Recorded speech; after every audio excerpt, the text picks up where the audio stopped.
What is up, you guys? Welcome back to the channel. Welcome back to another video. Today's video is going to be about the newest car that I recently purchased, which is this 1998 BMW E36 M3. I actually bought this car back in March, I believe, of 2025. It is currently December 2025. I bought it right after selling my F80 M3, and it was more of an impulse buy because I saw it for sale. I saw that it was really clean, and honestly I just decided to bite the bullet and go for it. Just a few facts about the car. It is a 1998 E36 M3 in Estoril blue. I want an E36 with a different color, not something you see every day like white, red, black, so I decided to shoot for a blue color. There was another purple one for sale, but it wasn't as clean as this one, so that's why I actually went ahead and picked this one up instead.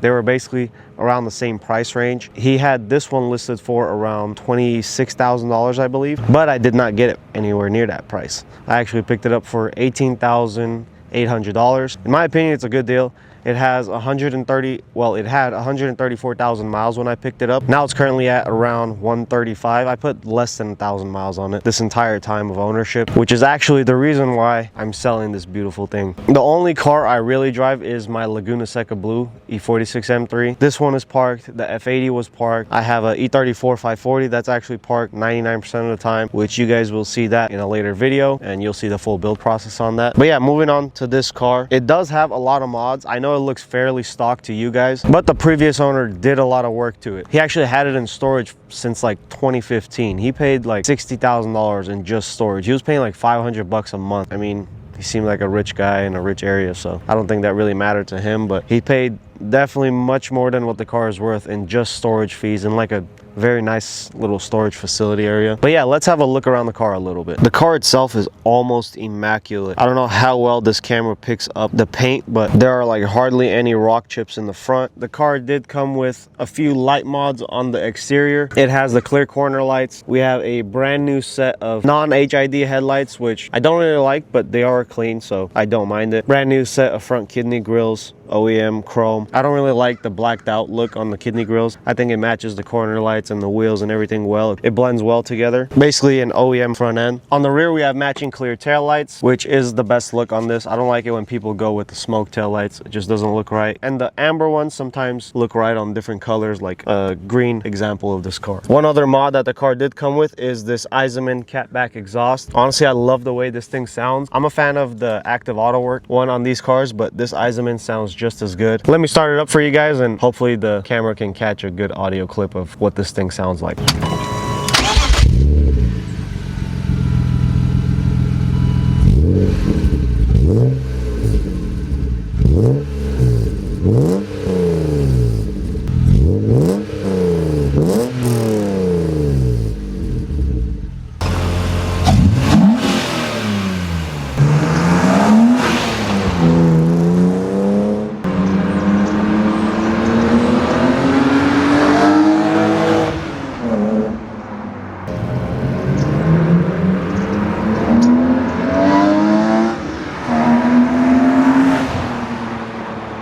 Hopefully the microphone picked that up well. Let's move on to the interior of this car. Obviously came with the beautiful Vader seats. These are like a selling point for me. I believe these are some of the best seats BMW has ever made, or best looking seats BMW has ever made. It came with these BMW Motorsport seat belts. I believe these are rare, but I'm not too sure. I'm not a big fan of them, but I mean, they look cool. Plus I have the stock ones. He gave me the stock ones, so if I ever need to, I can switch those out. It came with a new steering wheel with a red stripe in the middle, which I don't really like either, but I mean, it works. Doesn't look too bad. I would much rather have a M-Tech 2 steering wheel, which I actually have one sitting at the shop. I just don't want to throw it on here because then they'll throw on an airbag light because those steering wheels don't have airbags. But other than that, it's a fairly clean interior. The passenger seat does have a small tear in it, which I really don't mind. I don't even understand how the passenger seat would have a tear and not the driver's seat. This is my least favorite interior color on E36s, but I mean, it matches up pretty well with the blue, so no complaint there. It is a 5-speed manual. We got a beautiful ZHP shift knob on there, but the best part about the interior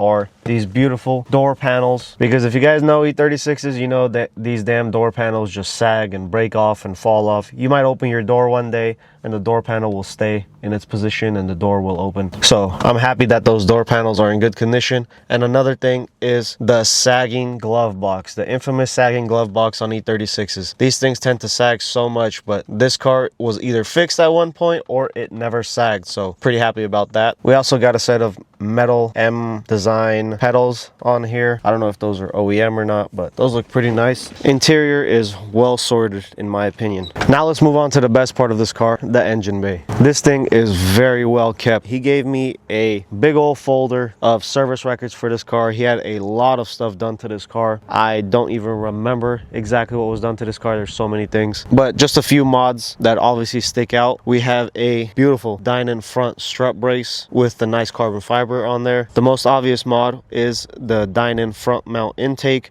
It goes all the way down into the bumper, so you have better cooling and it's not in your hot engine bay. It is a carb legal intake. That way you can legally pass smog, especially in California. I believe Dynon is the only company in California that makes carb legal parts like that for BMW. This thing passed smog fairly easily and they never give an issue for the intake, which is a win in my book. Another thing it has is the Dynon software. So it is tuned by Dynon. I believe a Dynon authorized shop did that, but you can tell by this little carb legal sticker, which is another selling point to this car. Having a carb legal tune on a car is almost never heard of. It does have an OEM alarm system, which came with 2 remotes actually, and it works.